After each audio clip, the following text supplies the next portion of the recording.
हमारी आज की कहानी समाज के अलग अलग चेहरों की कहानी है, उसकी सोच की कहानी है। हालांकि ये समाज हमसे ही बनता है और ये हमारा ही सृजन है, लेकिन हमारा ही बनाया हुआ समाज हमारी सोच, हमारे जीने के तरीके को नियंत्रित करने लगता है। समाज बहुत जल्द आलोचनात्मक हो जाता है, जिस बात से हम सब डरते हैं, और कभी कभी यही डर हमसे गुनाह करवा देता है।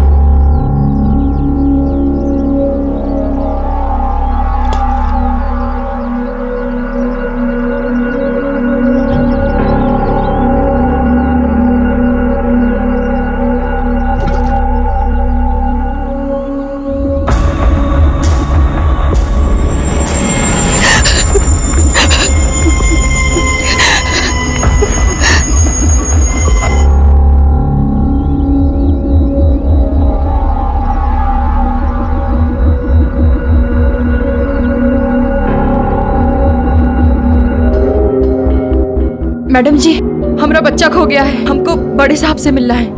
आइए। साहब जी, हमारा बच्चा खो गया है, कहीं नहीं मिल रहा है। एक मिनट, आप बैठिए। बच्चा नहीं मिल रहा है मतलब? पता नहीं साहब, हमारे साथ मंदिर गया था, उसके बाद से कहीं दिखाई नहीं दे रहा है। मंदिर गया था तो यहीं कहीं खेल रहा होगा, आ जाएगा। नहीं साहब, हर जगह ढूंढ ली, कहीं दिखाई नहीं दे रहा, और वो दूसरे बच्चों की तरह खेल भी नहीं सकता, क्योंकि हमारा बच्चा नेत्रहीन है, उससे कुछ दिखाई नहीं देता। देखिए, आप घबराइए मत, पूरी बात बताइए। आजा, देख संभाल के, सीढ़ी है, आजा। अम्मा, हम कहाँ जा रहे हैं? हम भगवान के दर्शन के लिए मंदिर आए हैं, आजा। मैं तो भगवान को देख भी नहीं सकता। आप जाके पूजा करिए, मैं यहीं रुकता हूँ। अच्छा ठीक है, तू बदमाशी मत करना, यहीं खेल, हम अभी आते हैं, जा।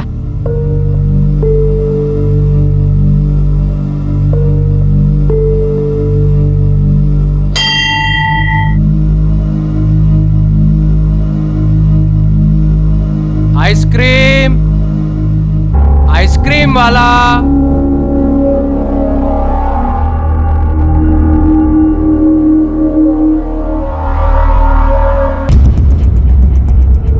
राजू, ए राजू, राजू। भाई साहब, आपने एक छोटे से बच्चे को देखा क्या? नहीं, मैंने नहीं देखा। राजू। बच्चे की कोई फोटो है आपके पास? जी साहब, है।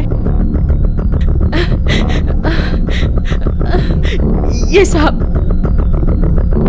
मेरे बच्चे को ढूंढने में मेरी मदद कीजिए, मेरा एक ही सहारा है, इसके सिवा मेरा इस दुनिया में कोई नहीं है। देखिए, आप घबराइए मत, हम आपके बच्चे को ढूंढने की पूरी कोशिश करेंगे।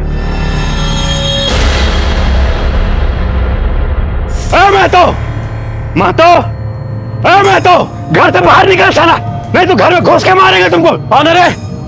कौन है श्रीवास्तव? काहे चिल्ला रहा है? हाँ, काहे चिल्ला रहा है? ऐसा भोले बन के पूछो जैसे कुछ मालूम ही नहीं है। हेलो, मेरी मुर्गी चुरा रहे हो तुम? मार के फेंक देंगे साला, झूठा इल्जाम लगाया तू। अरे चोर दिखते हैं तुमको? चोर दिखते हैं? काट कर फेंक देंगे।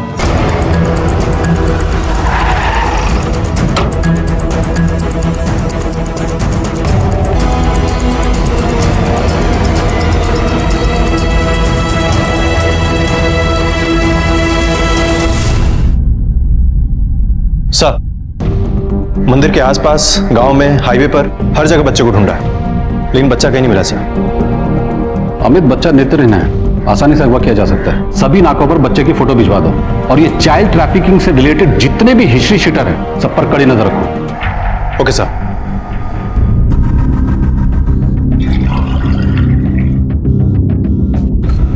काहे झगड़ा मोल लेते हैं? तो क्या करें, चूड़ियां पहन के बैठ जाएं? हरामी साला, एक तो चोरी, ऊपर से सीना चोरी। आप झगड़ा मत करो, हमें डर लगता है। डर लगता, जाओ मैके चली जाओ। अरे, बिट्टू को मारने की धमकी दी है। बिट्टू हमारा कोई मुर्गी है जो मार डालेगा, काट डालेगा?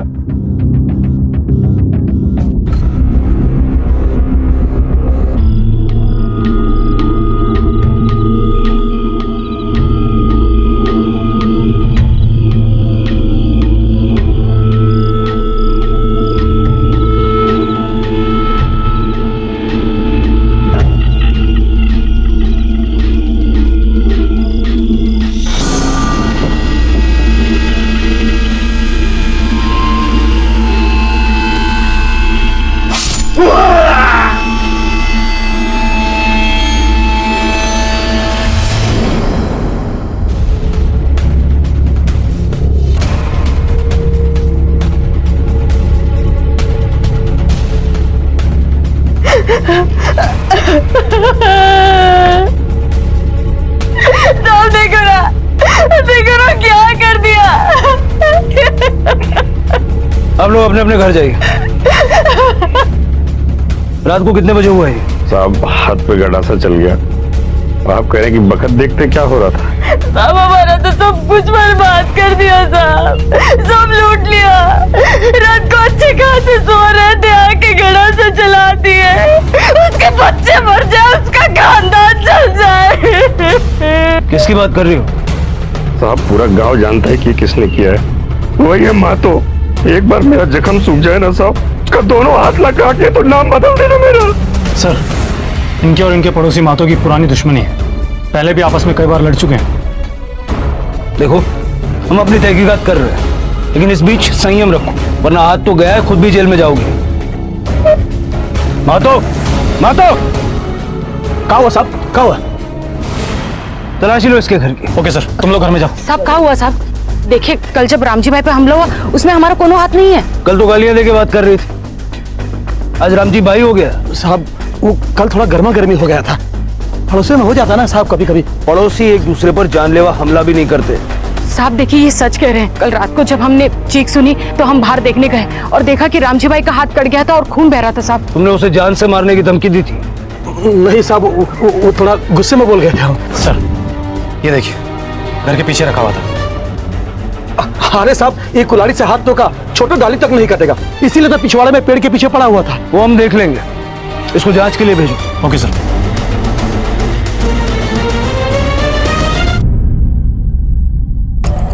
सर, आस पड़ोस में सभी लोगों से पूछताछ की, लेकिन शक किसी पर भी नहीं जा रहा है।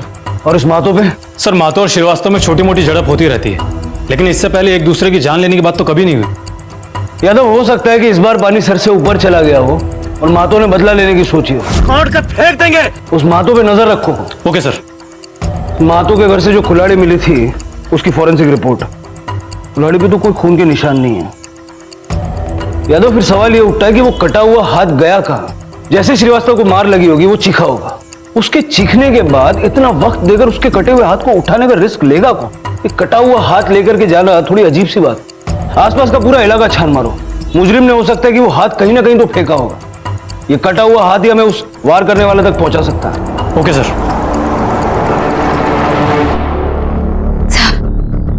मेरे बच्चे को कुछ पता चला? देखिए, ढूंढ रहे हैं, अभी तक कुछ पता नहीं चला है। आप सब तो यहाँ बैठे हो, फिर उसे कौन ढूंढ रहे हैं? देखिए, आपके बच्चे की तलाश जारी है। आसपास के इलाकों से लेकर पुलिस स्टेशन से अस्पताल तक हर जगह खोज रहे हैं हम उसे। अस्पताल? सब ठीक तो है?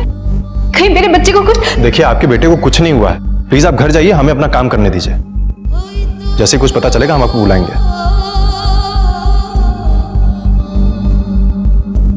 साहब, क्या कर रही हैं आप? इसकी कोई जरूरत नहीं है। जैसे कुछ पता चलेगा हम आपको बताएंगे। दुनिया का सबसे बड़ा दुख एक माँ का होता है जब उसका बच्चा उससे बिछड़ जाता है, और यहाँ सुभद्रा सिर्फ एक माँ नहीं है बल्कि एक नेत्रहीन बच्चे की माँ है। लेकिन सवाल यह उठता है कि आखिर उसका बेटा गया कहाँ? वो देख नहीं सकता था, इस वजह से उसे पता था कि वो बिना किसी सहारे के कितनी दूर तक जा सकता है। तो क्या वो अपने बचपने में खिलवाड़ में कहीं भटक गया था, या फिर वो सही में किसी मुसीबत में फंस गया था? लेकिन इस गांव से अलग उस गांव में हुए हादसे का इस हादसे से भला क्या संबंध है? और सबसे बड़ा सवाल यह भी है कि वो नेत्रहीन बच्चा कहाँ है? सर, चाइल्ड ट्रैफिकिंग से रिलेटेड जितने भी हिस्ट्री शीटर्स थे, मैंने सबसे कड़ी पूछताछ की है। सर, मुझे नहीं लगता कि इनमें से किसी ने भी राजेश को उठाया होगा। पैसों को लेकर किए गए किडनैपिंग का केस नहीं लगता हमें। बच्चा नेत्रहीन है, हो सकता है रास्ता भटक गया, या फिर कहीं दूर निकल गया, या फिर बच्चे की अपंगता से परेशान होकर उसकी मां ने उसे कहीं छोड़ दिया, या उसके साथ कुछ कर दिया। अमित सर, सुभद्रा के आस पड़ोस में कड़ी पूछताछ करो। ठीक है सर।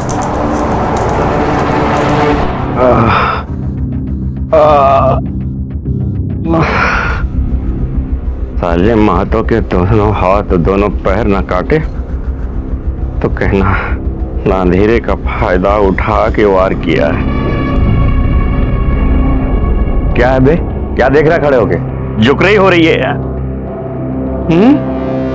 भागता है कि देख हाथ थमा के आए।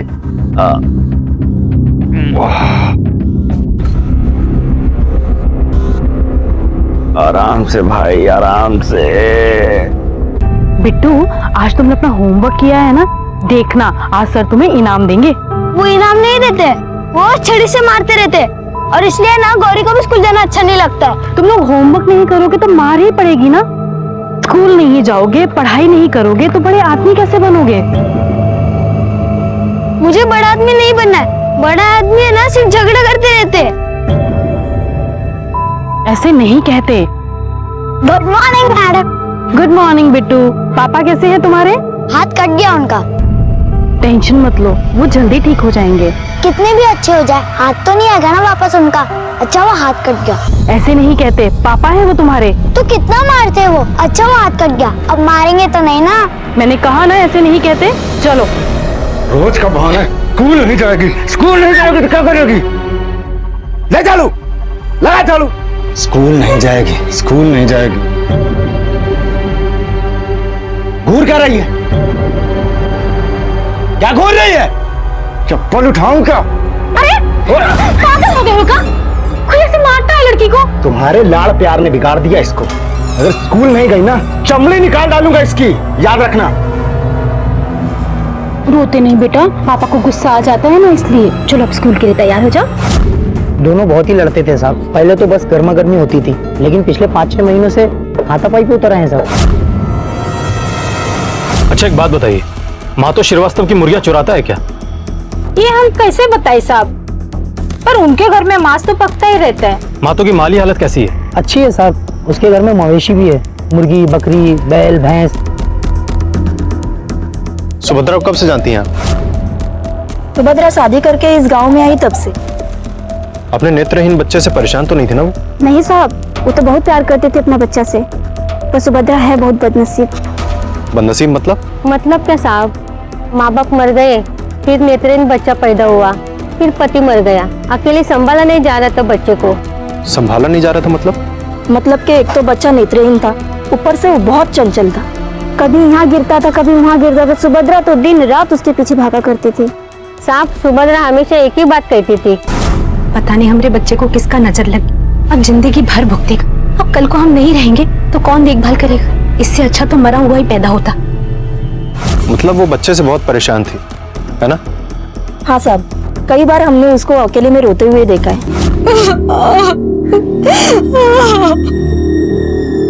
क्या हुआ बहन, काहे रो रही हो?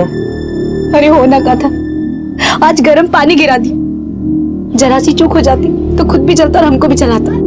हमारे तो करम ही फूट गए, जो भी अंधा बच्चा पैदा हुआ।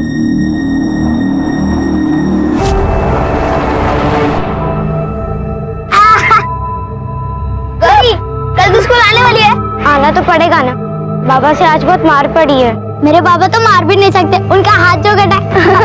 अगर तेरे पापा का हाथ कट जाए तो गांव में सब लोग डर जाएंगे। कल मैं घर से तो निकलूंगी, लेकिन स्कूल नहीं आऊंगी, देख लेना। मामा, अरे ये देख।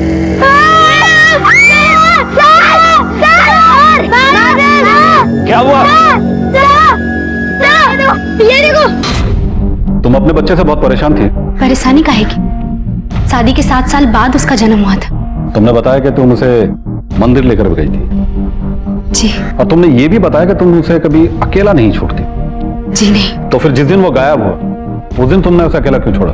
समय खराब था साहब, मुझे क्या पता था कि... समय खराब था या ये बात तुम्हें पहले से ही पता थी कि वो कहीं चला जाएगा? क्या मतलब? पूछताछ से हमें ये पता चला कि तुम अपने बच्चे से परेशान थी।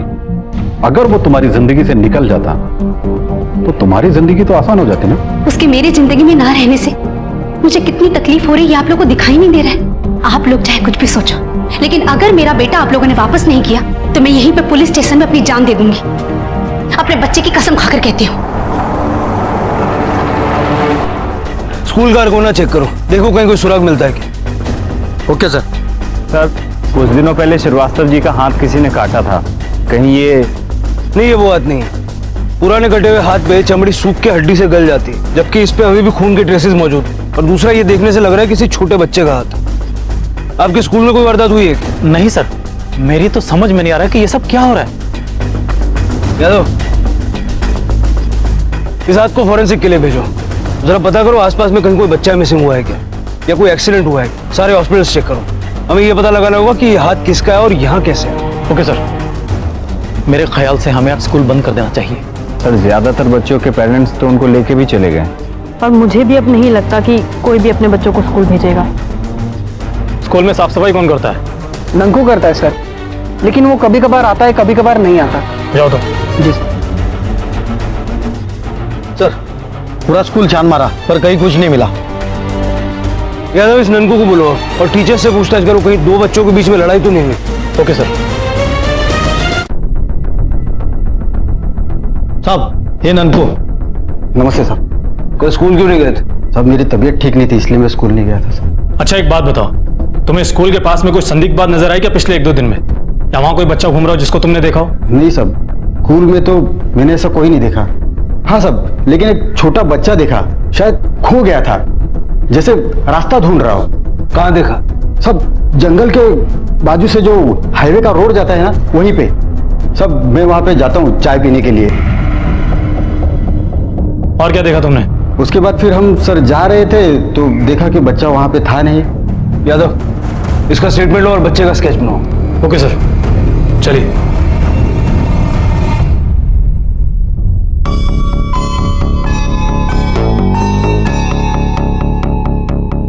देखिए, आपके बेटे के बारे में कुछ पता चलेगा तो हम आपको बुलवा लेंगे। अगर मेरा बच्चा नहीं मिला तो मैं मर जाऊंगी।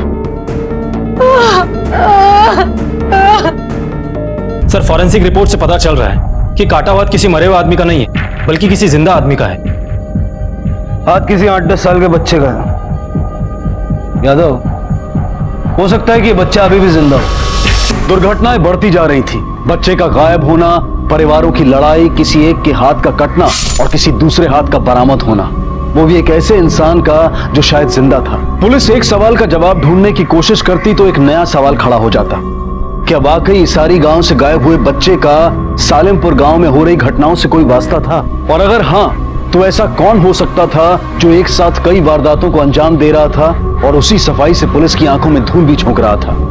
उसकी पहचान के लिए पुलिस ने अपनी तहकीकात की रफ्तार तेज कर दी। सर, 5 दिन पहले इसारी पुलिस स्टेशन में एक 10 साल के नेत्रहीन बच्चे गुम होने की रिपोर्ट लिखवाई गई थी और फॉरेंसिक रिपोर्ट का कहना है कि जो हाथ हमें मिला था वो भी किसी 8 से 10 साल के बच्चे का ही है। इसारी तो यहाँ से लगभग 70 किलोमीटर दूर है। अगर उतनी दूर से कोई नेत्रहीन बच्चा यहाँ तक आता है तो किसी न किसी के तो साथ आया हो। तुरंत इसारी पुलिस स्टेशन में संपर्क करो। Okay sir.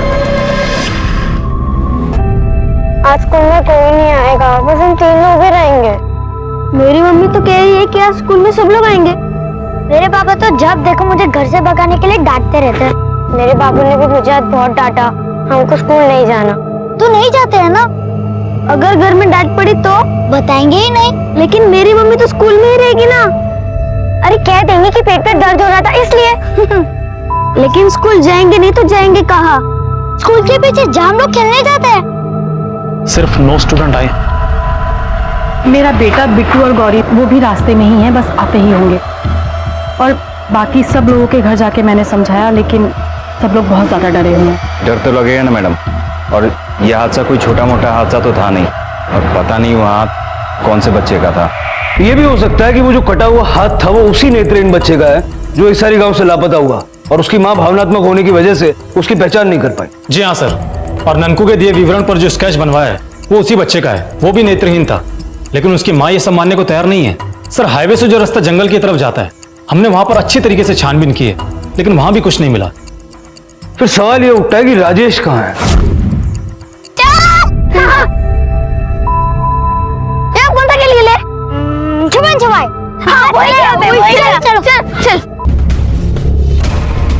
यादव, घसीटने के निशान नहीं है। इसका मतलब बच्चे की लाश को कहीं से लाकर यहाँ फेंका गया हो। इस बच्चे की बॉडी के कुछ पार्ट्स मिसिंग है, खासकर हाथ। मतलब जो हाथ स्कूल में मिला था वो इसका हो सकता है। फॉरेंसिक के लिए भेजो। सर ये देखिए,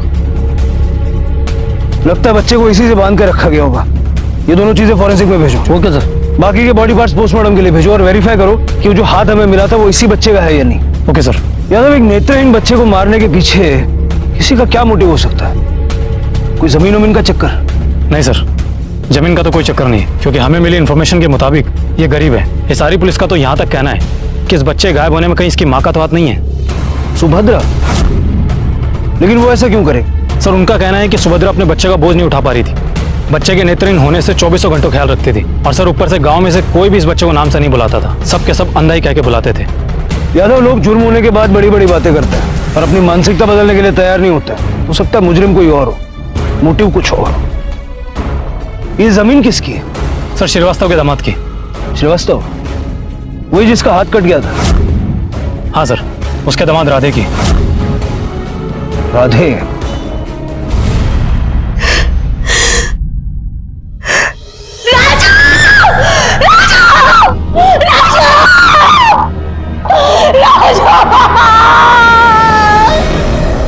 आखिर हमारी क्या गलती है सर? हमारा क्या लेना देना इन सबसे? यही तो हम जानना चाहते हैं राधे सर। जहां से लाश मिली वो जमीन तुम्हारी है? हाँ, लेकिन वो तो बंजर है। तुम जाते हो वहां? नहीं। नहीं? कभी कभी जाते हैं सर। जब वो जमीन बंजर है तो वहां कभी कभी क्या करने जाते हो? सर मतलब वो जमीन हमारी है, कोई चार तार लगा के वहां पे कब्जा कर लिया तो। और सर आपको पता है ना कि यहाँ पे लोग कैसे जमीनों पे कब्जा करते हैं। जहां से लाश मिली वो जमीन तुम्हारी। जिस स्कूल में कटा हुआ हाथ मिला उस स्कूल में तुम पढ़ाते हो। तुम्हारे ससुर का हाथ काट दिया गया। इस सारे हादसों में तुम्हारा नाम कॉमन आता है। ये कनेक्शन क्या है, समझाओगे जरा? सर हमारा कोई हाथ नहीं है इन सब में, आप हमारा यकीन कीजिए सर। अगर यहां से बाहर निकलना चाहते हो तो सच बोलो। जब तक ये सच नहीं बोलता इसको यहीं रखो। Okay sir. सर हमने कुछ नहीं किया सर हमारा यकीन कीजिए सर। साहब, इन सब में इनका हाथ नहीं हो सकता है। ये तो हिंसा से अपने आप को बहुत दूर रखते हैं। टीवी पे भी जो कोई मार धार की फिल्म आती है तो वो चैनल चेंज कर देते हैं। अच्छा एक बात बताओ, जिस तरह आपके पिताजी का हाथ काटा गया उस वक्त आप दोनों कहाँ थे? साहब घर में सो रहे थे, अचानक से जोर जोर से दरवाजा पीटने की आवाज आई। देखा तो जुम्मन भाई थे। उन्होंने बताया कि पापा का किसी ने हाथ काट दिया। 16 तारीख को आपके पति कहाँ थे? दोपहर में 2 बजे के आसपास। साहब 16 तारीख को स्कूल में ही होंगे। सुबह 9 बजे जाते हैं और शाम को 4 बजे घर वापस आ जाते हैं। मैं किसी और की जमानत नहीं ले सकता साहब। आदमी होता क्या है और निकल क्या जाता है क्या मालूम। साहब अपनी बच्ची सुनीता तो ठीक है, लेकिन उस राधे का क्या बताऊं मैं आपको। क्या बताना चाहते हैं आप? साहब रामजी भाई तो राधे को कभी पसंद ही नहीं करते थे। उन्होंने राधे को कभी दामाद का दर्जा ही नहीं दिया। बिट्टू के जन्मदिन पर तो राधे की इतनी बेइज्जती की कि राधे रो ही पड़ा। अरे बिट्टू, कितना सुंदर केक है। देखो दीदी, मेरे नए कपड़े पापा ने दिलाए। अरे वाह, मेरा भाई राजकुमार लग रहा है। भैया पानी तो खत्म। पानी खत्म? रुक मैं ले गया।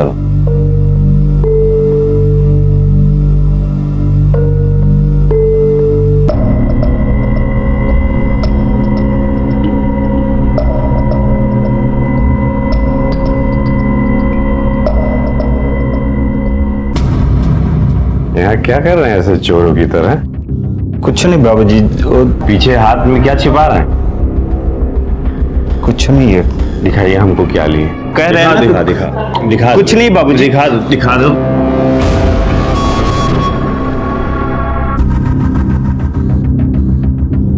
पैसा चुराए हो? नहीं बाबूजी। बाबूजी हमारी बेइज्जती हो जाएगी बाबूजी। ये देखिए, खड़े हो जाओ चुपचाप।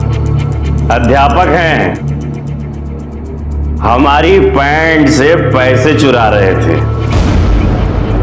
अरे गलती हो गई हमसे जो अपनी बिटिया का ब्याह कर दिए तुमसे, चोर साला। पापा रहने दीजिए ना, तमाशा मत बनाइए। रहने दें। देखो बिटिया, जब बच्चे स्कूल में गलती करते हैं ना तो ये उनको मुर्गा बना देते हैं। बिट्टू बता रहा था, तो अब ये भी वही बनेगा, मुर्गा। नहीं तो पुलिस में लेके जाएंगे हम। मन मुर्गा।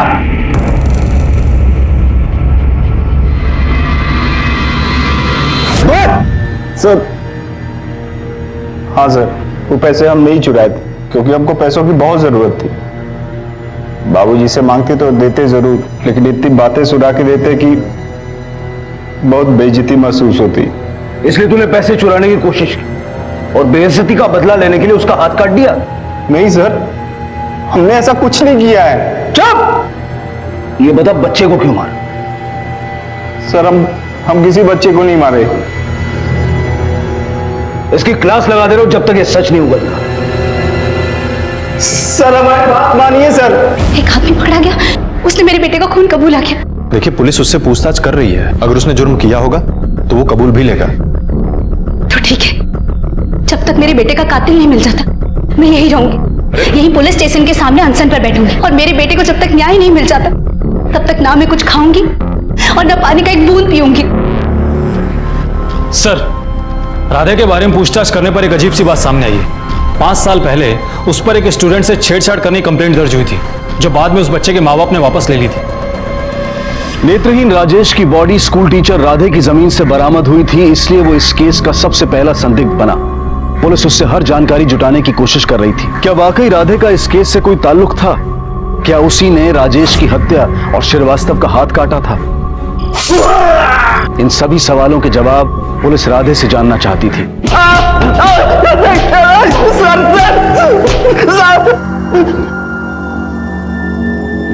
हमने कुछ नहीं किया सर, हमको कुछ नहीं मालूम। तेरे घर से जो कुल्हाड़ी मिली है ना, उस पर तेरे ससुर के खून के निशान। सीधा सीधा सच बोल दे, वरना इतना मारूंगा ना कुछ बोलने लायक नहीं रहेगा तू। बताते हैं सर, सब कुछ सच सच बताते हैं। हमने ही बाबूजी पे हमला किया था। बाबूजी ने इतनी बेइज्जती करी थी हमारी कि हम कई दिनों तक घर से बाहर नहीं निकल पाए। लोग मजाक उड़ाते थे हमारा। हमारे दिमाग में बस यही चल रहा था कि कैसे हम अपनी बेइज्जती का बदला लें।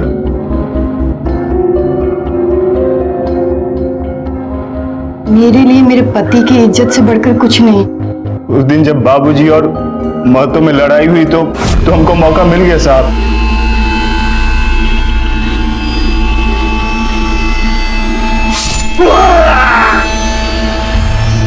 हमने सुना था कि कटे हुए हाथ को अगर तुरंत जोड़ा जाए तो डॉक्टर उसको जोड़ सकते हैं, इसलिए हमने वो हाथ वहां से उठा लिया। और बच्चे को क्यों मारा तू? साहब हमने किसी बच्चे को नहीं मारा, हम तो उस बच्चे को जानते भी नहीं है। हमने सिर्फ अपने ससुर का हाथ काटा था बस, बाकी हम किसी बच्चे को नहीं मारे साहब। साहब, हमारी बिटिया कहीं खो गई है। हम बहुत खोजे लेकिन कोई पता नहीं चल रहा है। बैठिए आप लोग। आखिरी बार आपने अपने बच्चे को कहां देखा था? वो खेलने जा रही थी साहब, और फिर हम पासी में दूध लेने चले गए। माँ, मैं राजू और बिट्टू के साथ खेलने जाऊं? खेलने जाओ, पर ज्यादा दूर मत जाना। ठीक है। जल्दी आना बेटा। हम लौटे तो वो घर ना ही लौटी थी। जब 2 घंटा हो गया तो हमको बहुत चिंता होने लगी। हम बिट्टू के घर गए तो पता गिरा कि वो लौट आया है, पर हमारी बच्ची नहीं लौटी थी साहब। हमें घर जाने कहाँ चली गई। गौरी मेरे घर आई थी, फिर हम लोग राजू के घर गए, वहाँ से निकले तो खेलने गए, लेकिन थोड़ी देर में हम बोर हो गए थे। तो बोर हो गए, चलो उस तरफ चलते, खंडर की तरफ। पागल हो गई है क्या? माँ ने मना किया ज्यादा दूर जाके खेलने को। हम तो घर आ गए, फिर हमें नहीं मालूम गौरी घर गई या फिर खंडर। अंकल यही बस।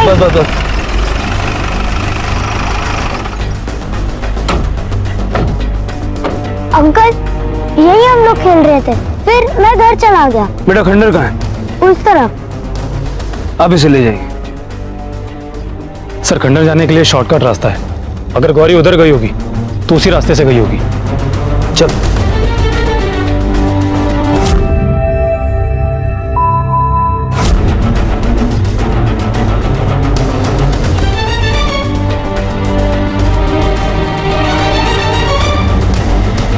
छोड़ दो मुझे, छोड़ दो मुझे, छोड़ दो। गुप्ता उठा से।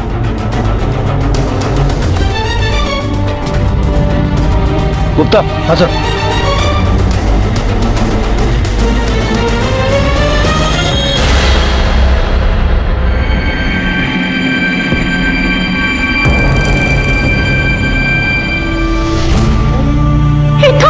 ये तो अपने गौरी का है, ये तो अपने गौरी का है। किसी भी हादसे का एक दूसरे से कोई संबंध नहीं बन पा रहा था। श्रीवास्तव के हाथ का कटना, मुर्गियों की चोरी, राजू का गायब होना और फिर उसकी लाश का मिलना, और स्कूल में एक कटे हुए हाथ का मिलना, और अब गौरी का गुम हो जाना। लेकिन पुलिस को पूरा यकीन था कि इन सब में कोई ना कोई संबंध जरूर है, और पुलिस ये भी पता लगाने की कोशिश कर रही थी कि क्या इस सब के पीछे किसी मानसिक रूप से अस्वस्थ व्यक्ति का हाथ है। यादव 17 तारीख को राजेश के मिसिंग होने की कंप्लेंट लिखवाई गई सारी पुलिस स्टेशन, और पोस्टमार्टम रिपोर्ट के हिसाब से 20 तारीख को राजेश की मौत, और 20 तारीख को ही श्रीवास्तव का हाथ भी कटा, और 21 तारीख को हमें स्कूल में कटा हुआ हाथ मिला था। राजेश की डेड बॉडी हमें जिस हालत में मिली उसकी बॉडी के कई हिस्से काट लिए गए, लेकिन हमें मिला सिर्फ हाथ। और 26 तारीख को गौरी मिसिंग हुई। तो मुझे यह बताओ कि श्रीवास्तव की मुर्गियां किस दिन गायब? सर 20 सितंबर को मातो और श्रीवास्तव के बीच में झगड़ा हुआ था मुर्गी गायब होने को लेकर, और श्रीवास्तव का कहना है कि एक हफ्ते पहले भी उसकी मुर्गी चोरी हुई। और 24 सितंबर को श्रीवास्तव और मनोज के बीच लड़ाई हुई। श्रीवास्तव का यह कहना था कि उसकी बकरियां चोरी हुई। लेकिन सर एक बात समझ में नहीं आ रही, इनका कनेक्शन क्या हो सकता है आपस में? यादव, सितंबर की शुरुआत से ही गांव में ऐसे हादसे होने लगे। अब हमें यह पता करना है कि ऐसा अचानक क्या बदलाव आया गांव में जिसकी वजह से ऐसी चीजें होने लगी। गांव में होने वाली हर एक्टिविटी पे नजर रखो, और खास करके उस स्कूल के आसपास। हमारे पास टाइम बहुत कम है।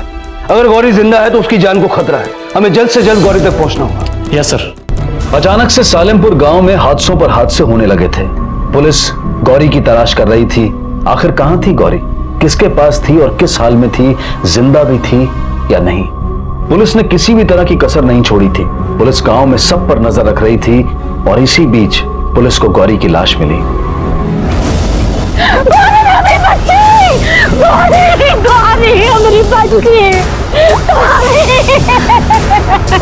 एक तरफ राजेश की मां सुभद्रा खाना पीना छोड़कर अनशन पर बैठी थी, इस धमकी के साथ कि जब तक उसके बेटे के कातिल का पता नहीं लग जाता वो इसी तरह अपना विरोध करती रहेगी।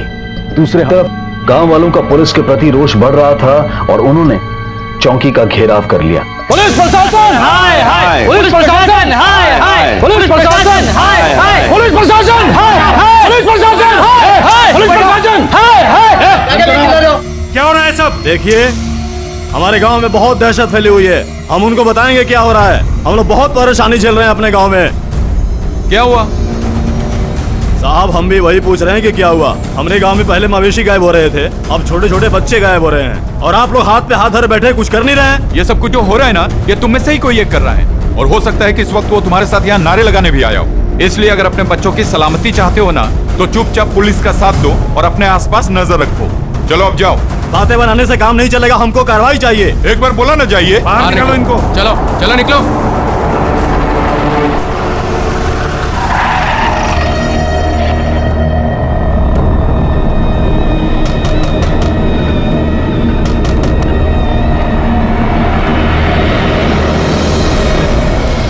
आप लोग मुझे यहाँ क्यों लाए हैं? मैंने क्या किया है? शालिनी जी, जब से आप इस गांव में आई हैं, जानवरों की चोरी और भी कई हादसे बढ़ गए। इससे पहले सब कुछ ठीक था। आप खामखा मुझ पे शक कर रहे हैं। मैं एक टीचर हूँ, मैं मुर्गी क्यों चुराऊंगी? अच्छा ये बताइए, आप वेजिटेरियन हैं या non vegetarian? Non vegetarian. School में राधे सर और शालिनी इसको छोड़कर सब नॉन वेजिटेरियन है। उन दोनों को कभी मीट खाते हुए देखा नहीं सर स्कूल में। स्कूल में कभी आप नॉन वेजिटेरियन खाना लेके गई नहीं? मुझे स्कूल में नॉनवेज खाना पसंद नहीं, इसलिए मैं कभी नॉनवेज नहीं लेके गई। अक्सर मांस खरीदने वाले मांस कटवा के धुलवा के खरीदते हैं, लेकिन आप हमेशा जिंदा मुर्गियां खरीदती हैं। काटता कौन है? मैं काटती हूँ। अच्छा, आप सिर्फ मुर्गियां और मवेशियां काटती हैं या जिंदा इंसान भी काटती हैं? ये आप क्या कह रहे हैं? मैं क्यों जिंदा इंसान काटूंगी? गुप्ता सर, हमने आपके घर पे नजर रखी थी। ये हड्डियां आपने अपने घर के बाहर डाल के दबा दी थी।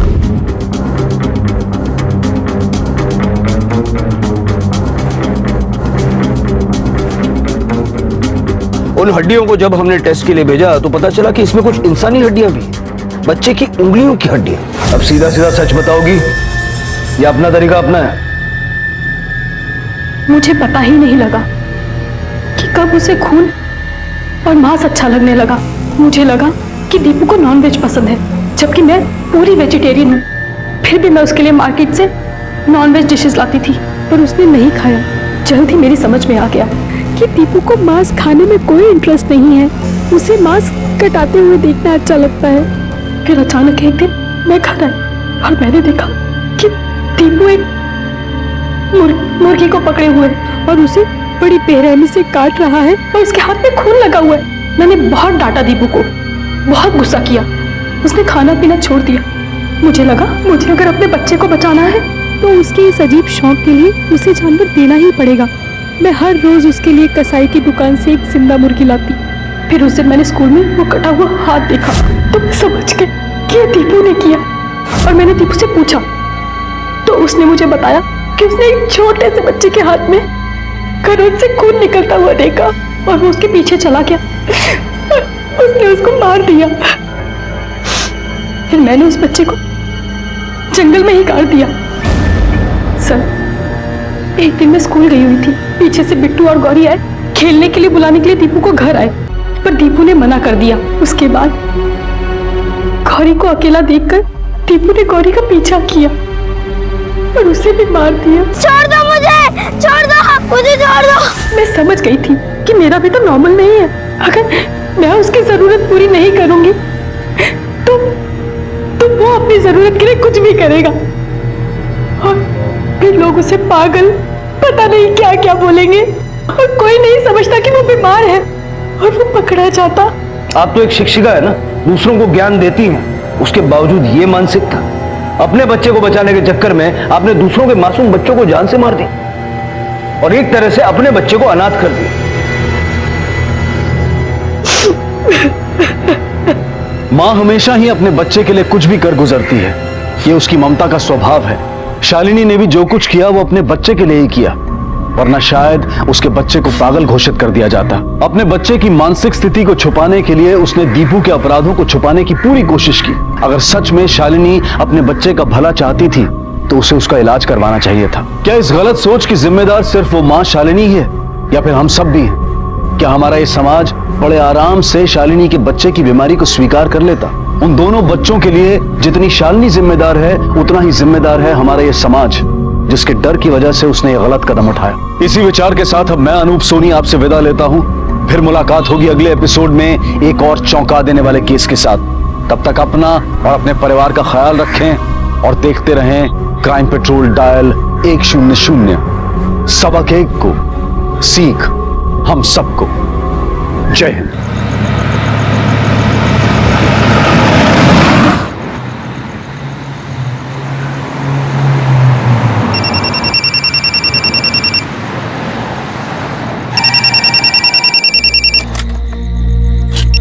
हाँ आई बोल। सचिन, अरे कुठे आहेस तू? कितना वक्त हुआ? थोड़ा लेट होया निकलने में। मैंने अभी हाईवे क्रॉस ही किया है, पौड रोड पहुंच गया हूँ। आधे घंटे में पहुंच जाऊंगा। घाई नको करू, संभाल के आ। तू टेंशन नको घेऊ, ठेव फोन मी। अच्छा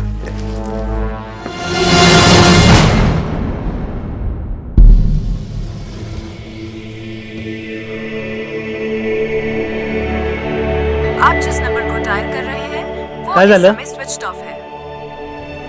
अरे क्यों परेशान हो रही हो? आ जाएगा वो। सचिन का फोन बंद आ रहा है। अरे बाबा, उसका फोन का बैटरी बंद हो गया होगा इसलिए। 2 घंटे पहले फोन किया था, बोला था आधे घंटे में पहुंच रहा हूँ। मेरा तो दिल बहुत घबरा रहा है।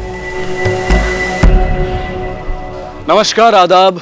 क्राइम पेट्रोल डायल 100 में आप सबका स्वागत है।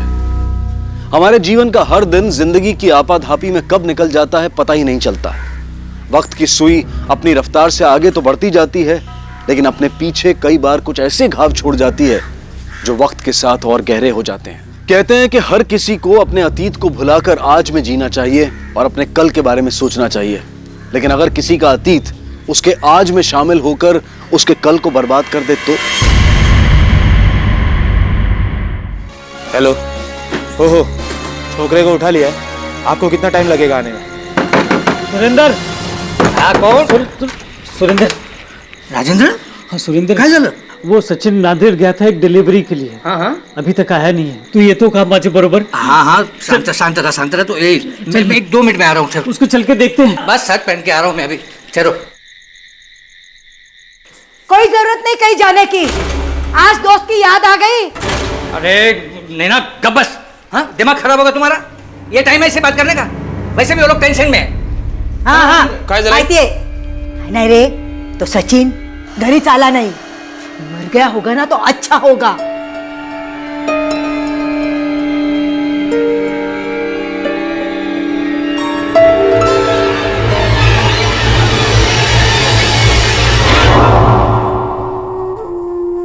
तूने मुझे धोखा दिया है। शादी से पहले तो किसी और मर्द के साथ। मैं तेरे साथ नहीं रह सकता, मुझे तलाक चाहिए।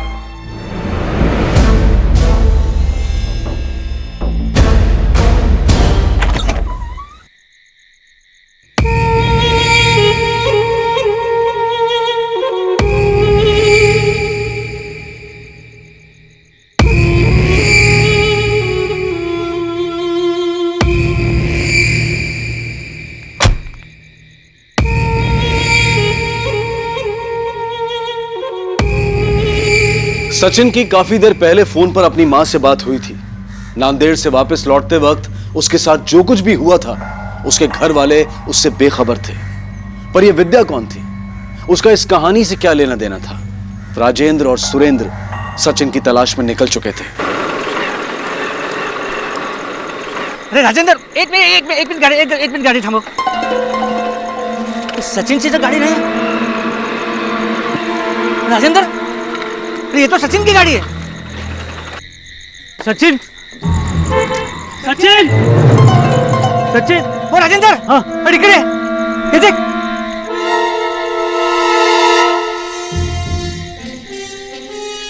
अरे सचिन, अंदर भी सचिन, सचिन डिलीवरी देने कहाँ गया था?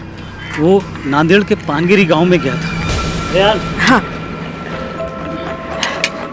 सांभाळून जा। अब पोचला की फोन कर। हाँ, सचिन को नांदेड़ से एक बहुत बड़ा ऑर्डर मिला था और ये ऑर्डर शादी के लिए था। जाते समय सचिन बहुत खुश था साहब। यहाँ पास में मोबाइल मिला है, स्विच ऑफ है। ये तो सचिन का फोन है साहब। हाँ, सचिन का फोन है। शिंदे, सचिन के कॉल रिकॉर्ड निकालो और सचिन नांदेड़ में जिस आदमी को ऑर्डर देने गया था उसके बारे में पता लगाओ। हो सकता है ये ऑर्डर सचिन को फंसाने के लिए जानबूझ कर दिया गया हो। सर, सचिन के पिता ने बताया कि ऑर्डर काफी बड़ा था। हो सकता है सचिन को इस ऑर्डर के लिए काफी पैसे मिले हों। पता लगाने की कोशिश करो कि जो कुछ भी हुआ उसके पीछे का मोटिव पैसा तो नहीं है। सर। राजेंद्र जी, आपके परिवार की या सचिन की किसी के साथ कोई दुश्मनी या कुछ कहा सुनी? हाँ साहब, वो डिलीवरी के एक दिन पहले सचिन का डिलीवरी बॉय राम और छोटू से झगड़ा हुआ था साहब। सेठ, ये अभी इस डिलीवरी में ज्यादा पैसा लगेगा। ज्यादा मतलब जितना आपने बोला था उतने में नहीं होगा अभी बस। अरे पहले तो कुछ बोला नहीं यार, और अब जब कल जाके डिलीवरी करनी है तो ज्यादा पैसे मांग रहा है। रहने दे, मैं खुद डिलीवरी कर लूंगा। अच्छा, हम भी देखते हैं कैसे डिलीवरी करते हो तुम। उस समय तो मुझे ऐसा नहीं लगा था कि साहब सचिन के साथ वो लोग कुछ ऐसा करेंगे, लेकिन अब जब सचिन गायब है तो मुझे लग रहा है कि उन्होंने सचिन के साथ कुछ किया है। कहाँ रहते हैं राम और छोटू?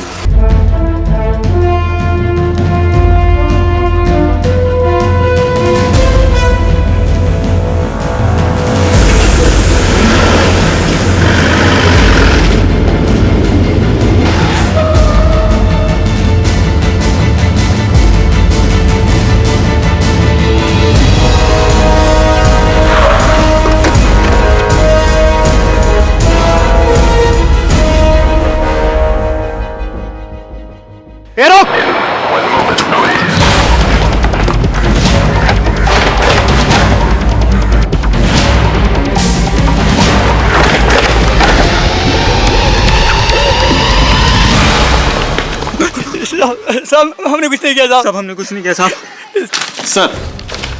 सर, ये रहा सचिन का कॉल रिकॉर्ड। सर, मैंने सचिन का मोबाइल चेक किया। जिस दिन सचिन गायब हुआ था उस दिन उसके मोबाइल पे टोटल 12 कॉल आए थे, जिसमें से उसने 5 रिसीव किए थे, बाकी के 7 उसके मिस कॉल में चले गए। सर, सचिन को पहला कॉल योगेश राणा का आया था, जिसे मिठाई की डिलीवरी देने में खुद गया था। उसके बाद उसकी मंगेतर प्रीति और उसके एक दोस्त संतोष का कॉल आया था। आखिरी कॉल उसे उसकी माँ का आया था। सर, इसके अलावा उसके मोबाइल पे कई बार एक लैंडलाइन से मिस कॉल आया है, जिसे उसने सिर्फ एक बार रिसीव किया है। अब हमें यह पता करना होगा कि सचिन की इन सब लोगों से क्या बातचीत हुई थी। शायद कोई क्लू मिले। ये राम और छोटू ने मुंह खोला? जी अभी तक नहीं सर, लेकिन पीएसआई साहब उनसे पूछताछ कर रहे हैं।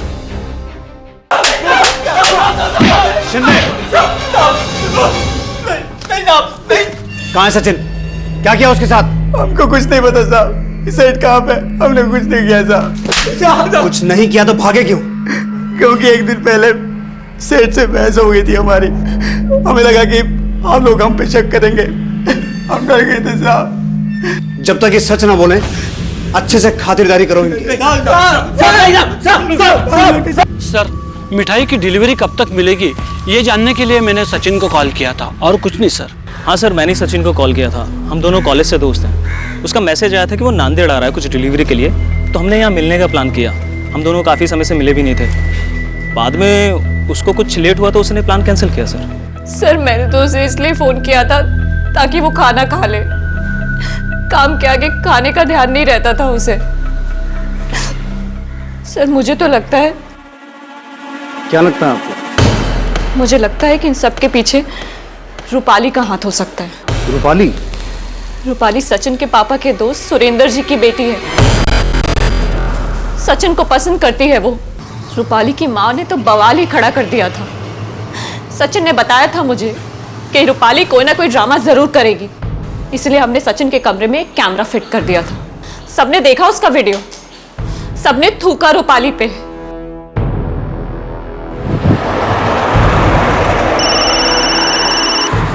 हेलो सर, राम और छोटू कुछ बताना चाहते हैं।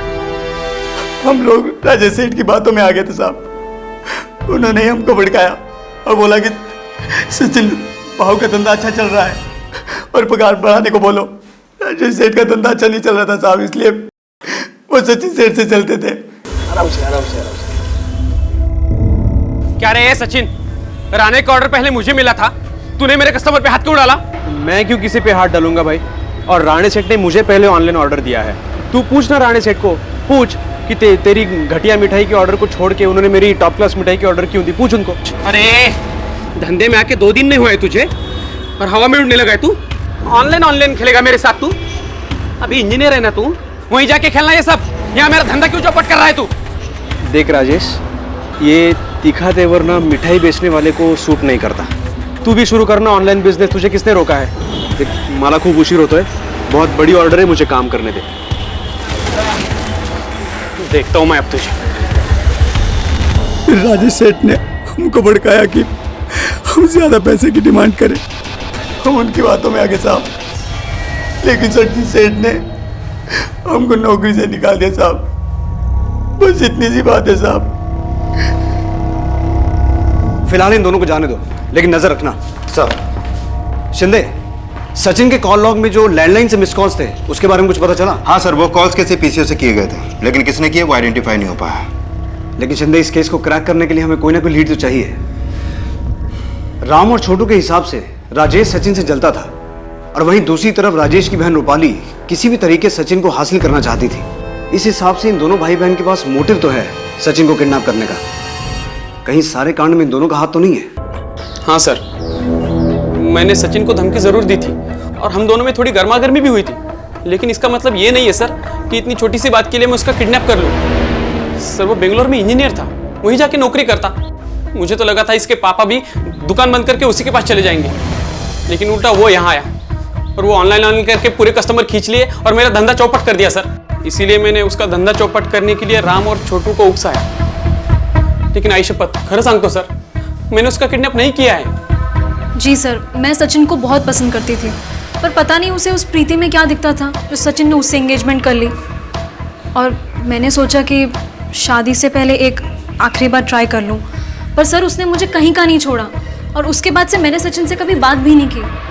और मेरा विश्वास कीजिए, मैंने उसके साथ कुछ भी नहीं किया है। शिंदे, ये जितना सीधा अपने आप को बता रहे हैं उतना है नहीं। हो सकता है ये काम इन्होंने खुद ना किया हो, किसी और से करवाया हो। कड़ी निगरानी रखो इन पर। सर,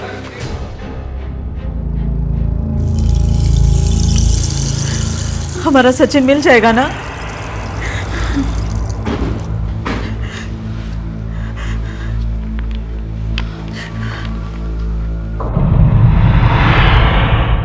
राधिका स्वीट्स हमारी बहुत पुरानी दुकान है। मैं और सुरेंद्र दोनों पार्टनर थे और हमारी दुकान बहुत अच्छी चल रही थी सर।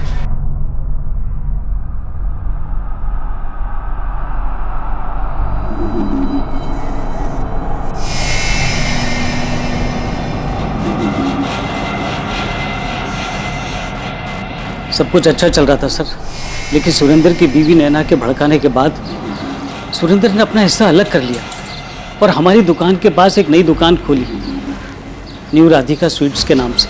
लेकिन उनकी दुकान चली नहीं। इसके बाद सुरेंद्र की बीवी हमसे जलने लगी और उसने अपने लड़के को मेरे लड़के के खिलाफ भड़काया। और वो उसका दुश्मन बन गया, और उसके बाद भी बात नहीं बनी तो अपनी बेटी को मेरे लड़के को फंसाने के लिए लगाया। अगर उन दोनों की शादी हो जाती तो दोनों दुकानें फिर से एक हो जाती, और फायदा उन्हीं का था। देखा, तुम्हारा खास दोस्त है ना वो, क्या सोचता है हमारे बारे में। देखा, एक तो मेरी बेटी को बदनाम कर दिया, धंधा भी छुड़ा दिया, और अब क्या जीने भी नहीं देंगे क्या हमें? कीड़े पड़ेंगे उन्हें। नैना काय है? क्या नैना नैना? जाओ जाके पूछो तुम्हारे दोस्त से क्यों हमें बदनाम कर रहा है। साहब खरं सांगते मी, बहुत पैसे वाले लोग हैं और इकलौता बेटा। साहब हो सकता है ना पैसे के लिए किसी ने उसको उठाया होगा, फिर हम पे क्यों इल्जाम लगा रहे हैं? सर अभी तक रैंसम का कोई भी कॉल नहीं आया। शिंदे हो सकता है किडनैपिंग पैसों के लिए नहीं बल्कि किसी पर्सनल रीजन की वजह से की गई हो। सर क्या इसके पीछे सुरेंद्र की बीवी हो सकती है? क्योंकि जलन में इंसान कुछ भी कर सकता है, और हो सकता है कि इसमें उसके बेटे बेटे भी शामिल हो। इन पर 24 घंटे नजर रखो, इनकी मूवमेंट से हमें बहुत कुछ पता चल सकता है। सर आता मी सोडत नाही बघ। श्रद्धा, ए श्रद्धा, अरे क्या चाहते क्या हो तुम लोग? हाँ, क्या चाहते हो तुम? इतना कुछ किया फिर भी तुम लोगों का मन नहीं भरा? पुलिस में जाके कंप्लेंट कर दिया हम लोगों की। आप लोगों को कैसे पता चला तुम्हारे बेटे को हमने उठाया है? हाँ, अरे कितने झूठे इल्जाम लगाओगे हम पर, कितने लगाओगे? अगर मैंने बद्दुआ दी ना तो जिंदगी भर अपने बेटे का मुंह नहीं देख पाओगे। नैना, नैना, एक काय बड़े बने लावलस? चल ना बाबा घरी चल ना। मुझे कोई शौक नहीं है रहने का, इनकी मरूद सूरत देखने का कोई शौक नहीं मुझे। आई चलो। हाँ, चल बघून घेईन पण सोडणार नाही तुम्हाला, सोडणार नाही मी त्यांना, बघून घेईन। अरे इतना बड़ा इल्जाम आप पर, अरे कैसे शांत कर रहे हो आप? वैसे भी जो कुछ भी हुआ आपकी वजह से हो रहा है। मेरी वजह से? क्यों? आप ही ने मुझे वो आइडिया दिया था ना बकवास सा, सचिन के कमरे में जाने का। मतलब नैना तुम? हाँ, मैंने ही दिया तो क्या करती? हाथ पे हाथ धरे बैठी रहती, और मैंने कोई गलत काम नहीं किया। अगर रूपाली की शादी सचिन से हो जाती ना तो फायदा हमारा ही होता। नैना, अगर दोबारा मेरे पे हाथ उठाया ना तो हाथ काट दूंगी।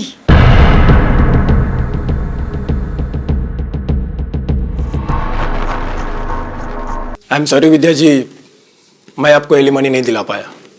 केस पूरी तरह से उनके फेवर में था। सर ये डिटेक्टिव गोविंद सचिन के केस के बारे में इन्होंने पेपर में पढ़ा था, उसी के सिलसिले में कुछ बताना चाहते हैं। बैठिए। सर सचिन ने मुझे हायर किया था। हायर किया था? किस काम के लिए? उसे प्रीति के कैरेक्टर पे डाउट था। वो ये जानना चाहता था कि प्रीति का किसी से अफेयर है या नहीं। उसने मुझसे कहा कि मैं प्रीति पे नजर रखूं। फिर उसने मुझे नीलेश की फोटो भी दी और उन दोनों पे नजर रखने के लिए कहा। सर जब मैंने नीलेश और प्रीति पे नजर रखना शुरू किया तो मैंने ये पाया कि उनके बीच ऐसा कुछ नहीं, वो सिर्फ दोस्त है।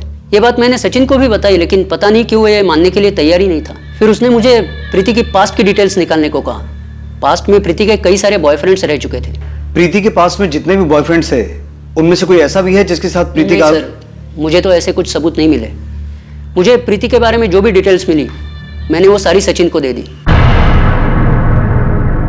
ये सब प्रीति के बॉयफ्रेंड्स हैं? है नहीं, थे। अब प्रीति इनमें से किसी के टच में नहीं। लेकिन बॉयफ्रेंड्स तो थे ना? सर प्रीति के एक्स बॉयफ्रेंड्स के फोटोज देखने के बाद सचिन काफी गुस्सा हुआ था। उसने मेरे सामने ही प्रीति से एंगेजमेंट तोड़ने की बात तक कह दी थी। उसे लेकर प्रीति का भाई उत्कर्ष सचिन से काफी नाराज हुआ था। सर सचिन ने मुझसे कहा कि मैं एंगेजमेंट तोड़ दूं, वरना वो सबको मेरा पास बता देगा। सर ये एक अरेंज मैरिज थी। उसको मैंने कहा कि ये प्रीति के जो भी रिलेशनशिप्स थे वो एंगेजमेंट के पहले के थे, और हर एक इंसान का एक पास्ट होता है। मैंने उसे समझाया कि उसका भी कोई एक पास्ट होगा। अच्छा, तो कहीं इसी वजह से तुम दोनों ने उसके साथ कुछ? नहीं सर, हम लोगों ने कुछ नहीं किया। हम लोग इज्जतदार घर के लोग हैं। हम तो यही सोच रहे थे कि इसके बारे में घर में बात करने से पहले हम सचिन से एक बार और बात करते हैं, लेकिन इसी बीच हमें सचिन की गायब होने की खबर आ गई। तो तुमने उस दिन झूठ क्यों बोला था? सर मैं डर गई थी, क्योंकि हमारे बीच जो हुआ वो हमारे परिवार वालों को नहीं पता था। मैंने तो उसे इसलिए कॉल किया था ताकि वो एंगेजमेंट ना तोड़े, लेकिन उसने मेरी सुनी नहीं। मैं अपने परिवार को क्या जवाब देती सर? शिंदे एक बात नोटिस करने वाली है, सचिन के इतने सारे दुश्मन हैं और सबके पास अपना अपना एक मोटिव है सचिन को किडनैप करने का। हाँ सर, लेकिन राम और छोटू पर नजर बनाए रख लिया। वो लोग अभी एक कंस्ट्रक्शन कंपनी में काम कर रहे हैं और उनके अकाउंट में सिर्फ 30,000 रुपए जो उनकी सेविंग है। और ये रूपाली, वो भी बदनामी के बाद मोहल्ले में कम निकलती है, तो सचिन के गायब होने में इसका हाथ भी नहीं लग रहा। और राजेश पर नजर बनाए रखने के लिए हमने अपना एक कांस्टेबल तैनात किया है, लेकिन अभी इसके खिलाफ कोई सबूत नहीं मिला सर। अब बचे प्रीति और उत्कर्ष। इन दोनों का मोटिव भी स्ट्रांग है, क्योंकि सचिन ने प्रीति के साथ अपनी एंगेजमेंट को तोड़कर शादी को बीच में लटका दिया था। सर कहीं ऐसा तो नहीं कि इन्होंने बदनामी से बचने के लिए सचिन को गायब किया हो? फिलहाल हमारे प्राइम सस्पेक्ट ये दोनों ही हैं। इन दोनों पर भी नजर रखो। सर प्रीति के कॉल रिकॉर्ड से नीलेश का नंबर मिल गया है। नंबर बेंगलोर का है। बैंगलोर? जी सर।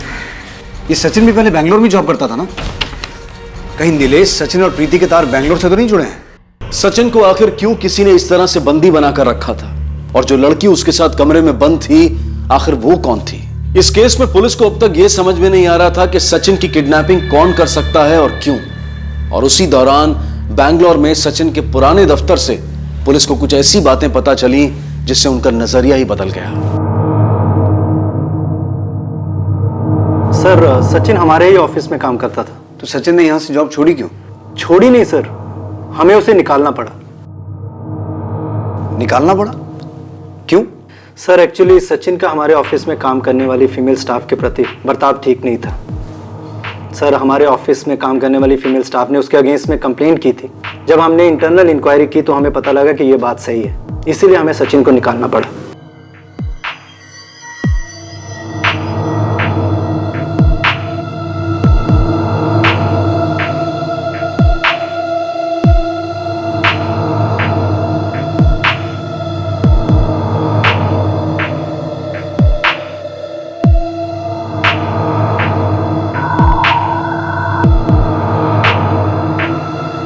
सर, असल हंगामा तो तब शुरू हुआ जब सचिन ने हमारे ही ऑफिस में काम करने वाले एक मेल एम्प्लॉय की वाइफ के साथ अफेयर किया, और वो दोनों हस्बैंड वाइफ हमारे ही ऑफिस में काम करते थे।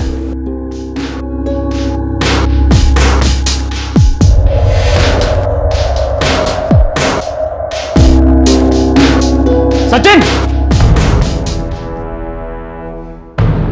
नीलेश? Yes sir. नीलेश की पत्नी के साथ सचिन का अफेयर था?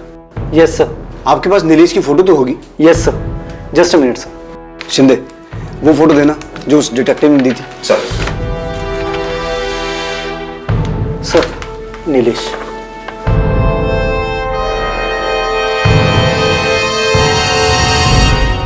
सचिन के बारे में कुछ ऐसे खुलासे हुए थे जिसके बारे में उसे जानने वाले सोच भी नहीं सकते थे।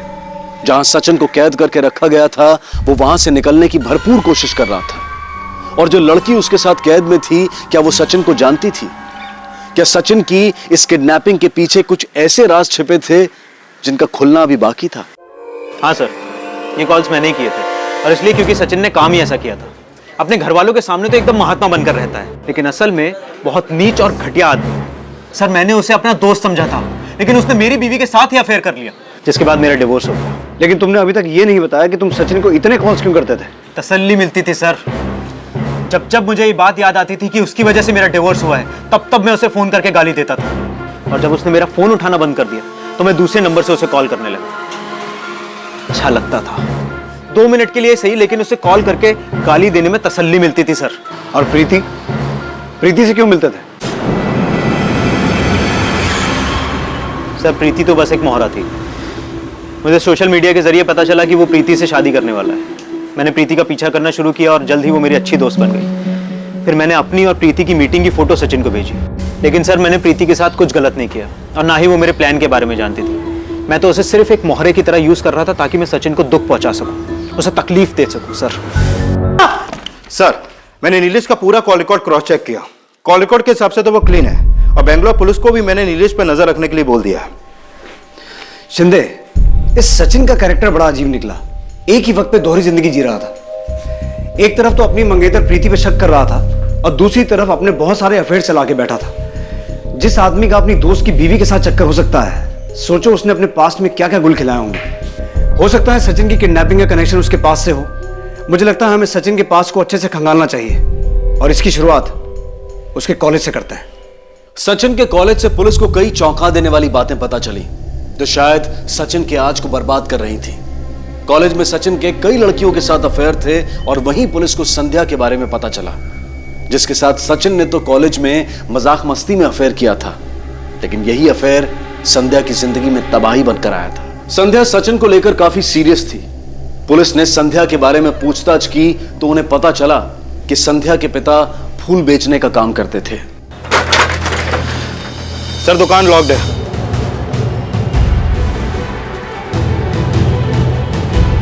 ये फूल वाला आज आया नहीं? आज क्या साहब, ये तो कई महीनों से नहीं आया है। क्यों, कहाँ गया? साहब जाने से पहले बोल के गए थे कि नांदेड़ जा रहा है। नांदेड़? हाँ साहब। नांदेड़ में कहाँ? नांदेड़ में साहब ये तो नहीं मालूम मुझे। शिंदे, सचिन भी मिठाई की डिलीवरी लेके नांदेड़ ही गया था ना? हाँ सर। ये सिर्फ एक कोइंसिडेंस नहीं हो सकता, जरूर इसके पीछे कोई गहरी साजिश है। सर ये दुकान का ताला तोड़ के चेक करें।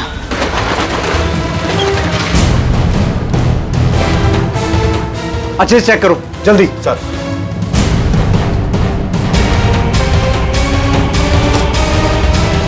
सर ये देखिए,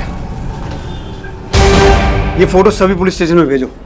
मुझे लगता है सचिन को गायब करने में इन दोनों का ही हाथ है। सर हमें नांदेड़ चलना होगा फौरन।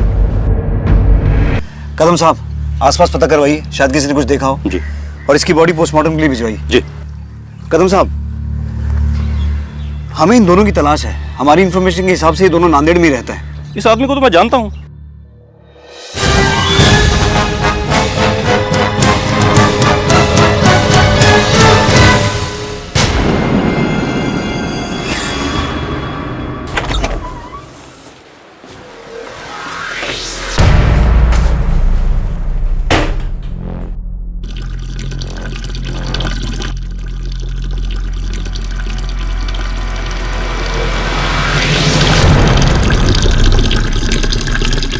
मैं जो कर रहा हूं तुम्हारे लिए कर रहा हूं।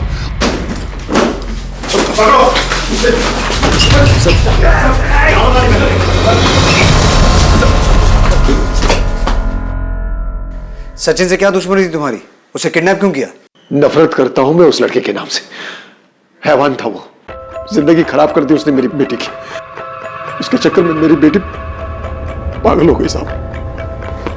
मैं रोज अपनी दुकान से उस सचिन को देखता था, हर हफ्ते किसी नई लड़की के साथ घूमता था और मेरी दुकान से फूल खरीद के उन लड़कियों को देता था। इस बीच पता नहीं साहब कब उसने मेरी बेटी संध्या को अपना शिकार बना दिया।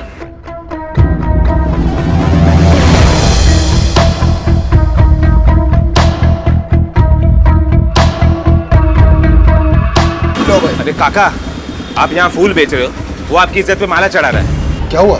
जब हमें पता चला, हमने सचिन को धमकी दी, उसको मारा पीटा भी। सचिन तो संध्या से दूर हो गया, लेकिन संध्या उससे अलग होने के गम में डूबती चली गई। उसका मानसिक संतुलन बिगड़ गया। सचिन ने तो हमारी बेटी से मजाक मस्ती में ये रिश्ता रखा था, लेकिन मेरी बेटी इस रिश्ते को अपना सब कुछ मान चुकी थी। हमने सचिन के पिता से बात की, लेकिन उसने हमारा यकीन नहीं किया। फिर सचिन ने हमें धमकी भरा फोन किया कि अगर हमने ये बातें किसी और को बोल दी तो वो अपनी और संध्या की सारी उल्टी सीधी फोटो सबको दिखा देगा। इसलिए हम चुप हो गए, लेकिन शायद भगवान को हमारी मजबूरी दिखी और वक्त की सुई वापस घूमकर अपनी जगह पहुंची। लेकिन अब वक्त हमारा था। सचिन मिठाई की डिलीवरी लेके आया, लेकिन तब मेरे भतीजे प्रसाद ने सुना कि वो शादी करने जा रहा है। बाजू में सचिन, मुझे पता चला कि तुम्हारी भी शादी हो रही है अभी। हाँ, सगाई पक्की हो रही। इसलिए मेरे तीनों भतीजों ने उसे किडनैप किया। कौन हो तुम? क्यों मार रहे हो मुझे? कौन हो तुम? छोड़ो मुझे, छोड़ो मुझे। हमने उसे नहीं मारा साहब, हम तो ये चाहते थे कि वो हमारी बेटी से शादी करे। शायद हमारी बेटी ठीक हो जाती। इससे पहले कि हम सचिन की शादी संध्या से करते। ले चल जल्दी पहन ले। क्यों? क्योंकि तेरी शादी है मेरी बहन के साथ, समझे?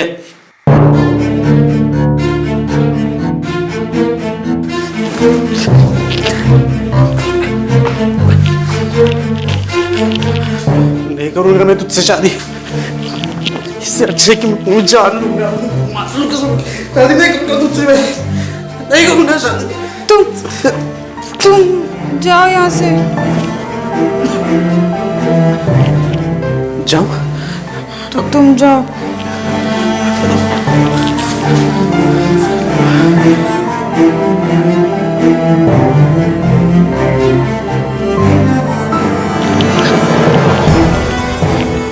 लेकिन जब उन लोगों को पता चलेगा कि तूने मुझे भगाया है तो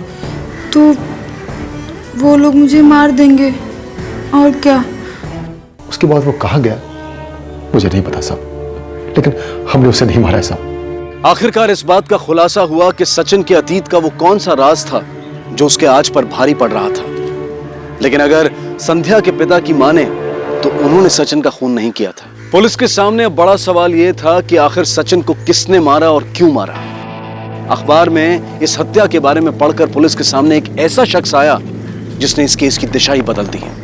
सर, सचिन की फोटो न्यूज़पेपर में देखते ही सीधे हमारे पास आए। दरअसल जिस दिन सचिन की डेथ हुई थी, डेथ से कुछ देर पहले सचिन ने इनके मोबाइल से एक फोन किया था। किसे फोन किया था? सर वो तो मुझे पता नहीं। साहब वो भागता हुआ मेरे पास आया, मुझसे मेरा फोन मांगने लगा। मुझे एक फोन करना है आपके मोबाइल से। शक्ल से काफी परेशान लग रहा था और उसे चोट भी लगी थी। मुझे उस पे दया आ गया और मैंने अपना फोन उसे दे दिया। Thank you. शिंदे, फौरन पता करो इनके फोन से सचिन ने किसे फोन किया था। सर, ये फोन दीजिए। जी सर।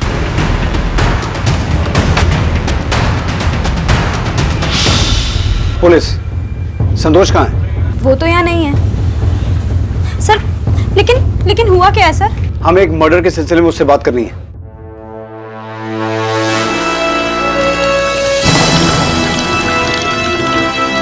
सर, अंदर नहीं है वो। शिंदे, रेलवे स्टेशन, बस अड्डा, ऑटो स्टैंड, हर जगह ढूंढो उसे, क्विक। सर लेकिन बताइए ना किसका मर्डर हुआ है? सचिन पाटेकर।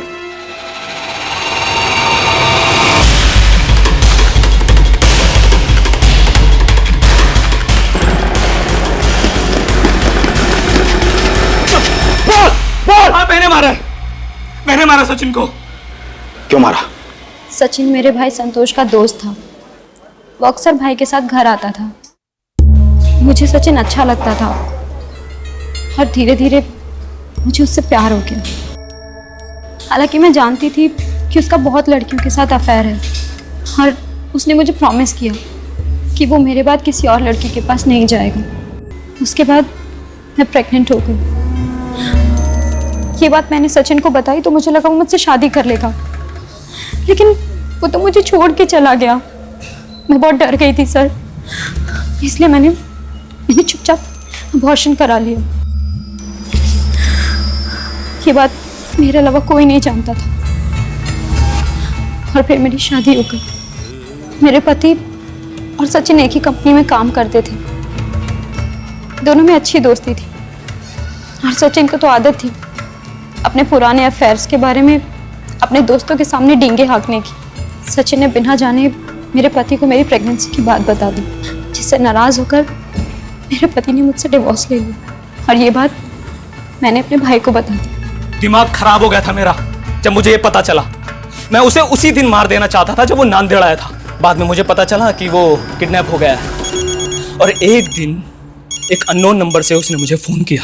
हेलो संतोष, मैं सचिन बात कर रहा हूँ। यार मैं आता नांदेड़ में है, बहुत बड़ी मुसीबत में हूँ यार मैं। मुझे किस लोगों ने किडनैप किया था, मैं पुलिस के पास नहीं जा सका क्योंकि सचिन फोन पर अपनी जान की भीख मांग रहा था। मैं तो इसी इंतजार में था कि कब उस कुत्ते को तड़पा तड़पा के मारूं, अपनी बहन की, अपने परिवार की इज्जत का बदला लूं। थैंक्स यार, तू आ गया। ये जगह सेफ थे, चल निकलते यहाँ से। वो लड़की को भी बचा।